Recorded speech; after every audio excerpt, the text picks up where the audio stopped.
Hi, I'm Amy from The Fuel Homestead and thefuelhomestead.com, and today we're going to go over butcher block countertops in your farmhouse kitchen.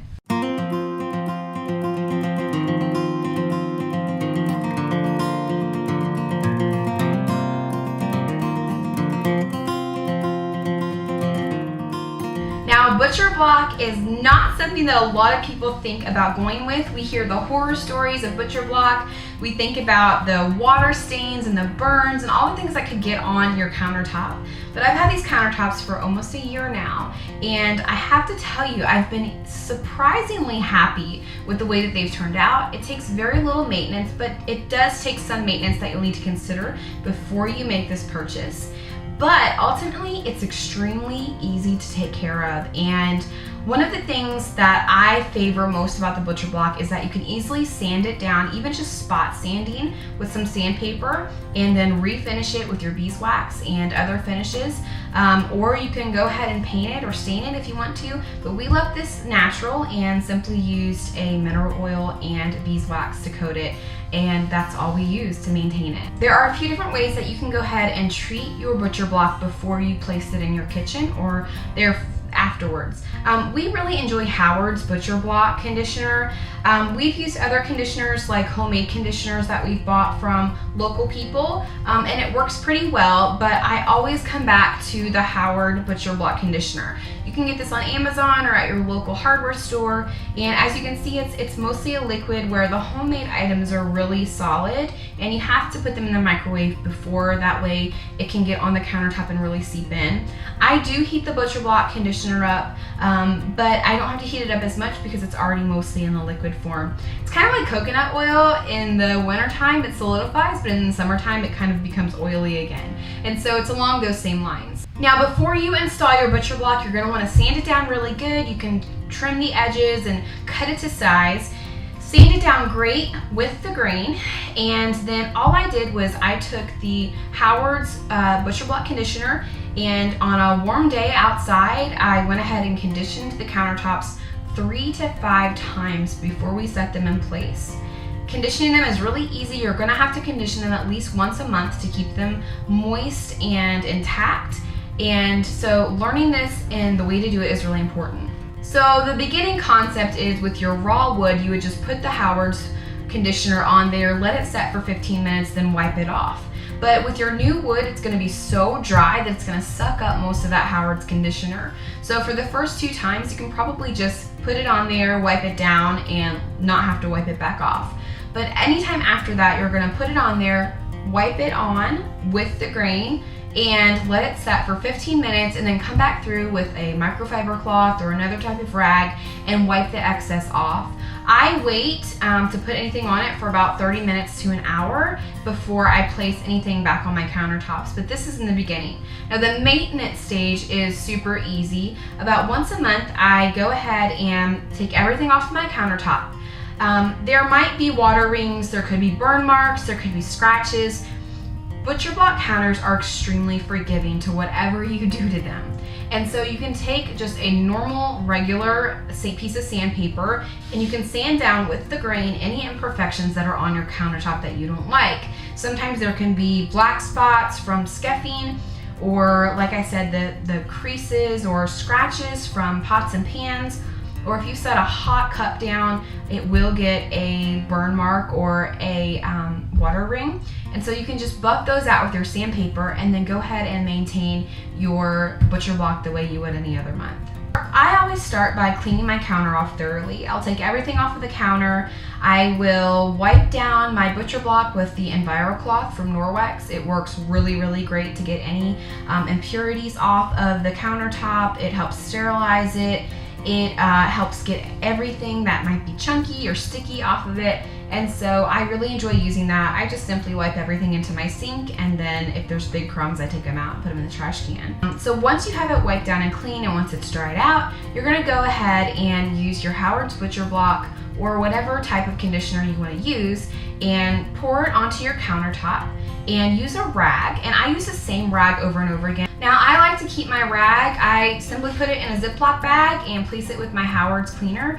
And there's a lot of oil and beeswax that sticks in that rag, and so there's no sense in washing it because you're gonna clog up your washer, or your sink, or whatever you wash it out in. So just simply stick it in a Ziploc bag. It's not gonna go rancid or anything. Mine hasn't for over a year. And then just continue to use it every time you condition your countertop.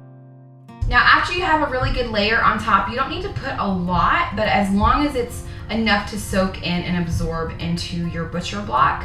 Once you have everything on, you've done your backsplash part of it, and you've done your countertop, make sure you get the sides and the edges as well. You're gonna have to go ahead and let it set for 15 minutes. If your countertop absorbs the butcher block conditioner quickly, then I would suggest going ahead and putting another coat on it before you wipe it off. If you've forgotten and you've gone a couple of months and you've forgotten to condition your countertop, that will happen. I've done that, I know. So I've had to put 2 coats on, but normally if you're quick about it and you remember to do it every single month, then just 1 coat, let it set for 15 minutes, and then wipe it off after 15 minutes. Now, like I said, I do like to let the countertop set for 30 minutes to an hour before I place anything back on. But once it's dried, you might have some oil residue, especially if you were to set a piece of paper down on top of it, that might draw that oil out of your butcher block. And so keep that in mind. Even weeks after your butcher block has been conditioned, there are times when you can set an envelope or mail or a piece of paper down on the butcher block, and it might soak up that oil and beeswax. So you really need to keep that in mind. If it's setting for a long period of time, it could soak it up and damage any type of document or material you might be leaving on your countertop. If you can do that once a month, your countertops will stay beautiful and lovely. Now, like I said, it is a little bit forgiving, but we work it as much as possible, and if I remember every month, great. If I skip a month by accident, I just do it twice in one setting, and it always bounces back really, really well. If you were to let it go longer than 2 months without conditioning it, it's gonna start turning like a dungy yellow, and then you might have to redo the entire countertop. So just keep that in mind, that the beeswax and the Howard's wood block conditioner is for your own benefit, and it really makes your counters look really nice. Now, we chose to go with butcher block because we had some different options. We had granite, formica, or the butcher block when we redid our kitchen. And at first we were gonna go with formica because it was just simple to clean, there was no maintenance. But we decided to go with butcher block because this is a working kitchen. We do a lot of canning, we do a lot of preservation. Lord only knows what's gonna happen here. And so there will get nicks and cuts and rings on the countertop. With formica and granite, you cannot buff that out. You cannot fix it, it's there to stay. Where with the wood block, we can actually buff it out with the sander, refinish it, and be done with it. And we've done that a couple of times, and I've just spot sanded it. We've never actually ever had to take the countertop out and redo the entire countertop. I've just spot sanded it and conditioned it again, and it's been good to go. Now, one of the biggest questions is, can you cut on butcher block? Obviously, it's called butcher block for a reason. You can cut on top of it, but I would suggest not doing that. If you have leftover countertop, which you probably will, in this project we did, we haven't gotten around to this yet, but I would suggest making an actual cutting board out of your butcher block countertop and leaving it in an area in your kitchen where you can use that as your butcher block counter, rather than cutting directly on the counter. Now, obviously, in old-time ways, you would cut completely on the butcher block, but you are in for a disaster if you do that. You're gonna allow bacteria into your butcher block. Your butcher block is not gonna stay this beautiful. There's no refinishing that. You're gonna get deep cuts, and you're just gonna chip away at that wood, and it's gonna get in your food, and that's not really nice. So I encourage you, if you're putting your butcher block in, save a piece the size of a cutting board, and it's beautiful. You can stain it, you can put a design on it, whatever you want to do, and leave it in a portion of your kitchen. I have one that I plan to put right here. There's a miniature board right here now. My big butcher block is going to go there when we're done, and it's just pretty to look at. And like I said, you can condition it the same way you would your countertop without having to actually cut on your countertop. So what's the verdict? We love our butcher block. I would have this countertop in any house that I do, and if we ever move from here, which is our ultimate goal, I will put butcher block once again in my new kitchen because that's how much I really love it. Now, I know some people, and especially people on YouTube, who will actually stain their butcher block, But we didn't do that. We kept it as natural as possible. We didn't want any fumes or any stains or any possibility of any chemicals leaching into our food. There are times when I set food down on the counter because it is so clean and sterile, and it is so protected from the Howard's Butcher Block conditioner. And so I don't want to have to go through all of that, with other countertops. I really enjoy this countertop. I would use it all over again, and I don't want to have to put chemicals on it like other countertops in order to make it look pretty. As you can tell, it's just as beautiful in its natural form. It does darken up a little bit when you use the conditioner, but you can put the stain on it if you'd like to. We just chose not to because of personal preference and natural living. If you haven't subscribed to our channel yet, please do that while you're here. We have lots of updates coming, lots of different videos and content that we're producing every single week.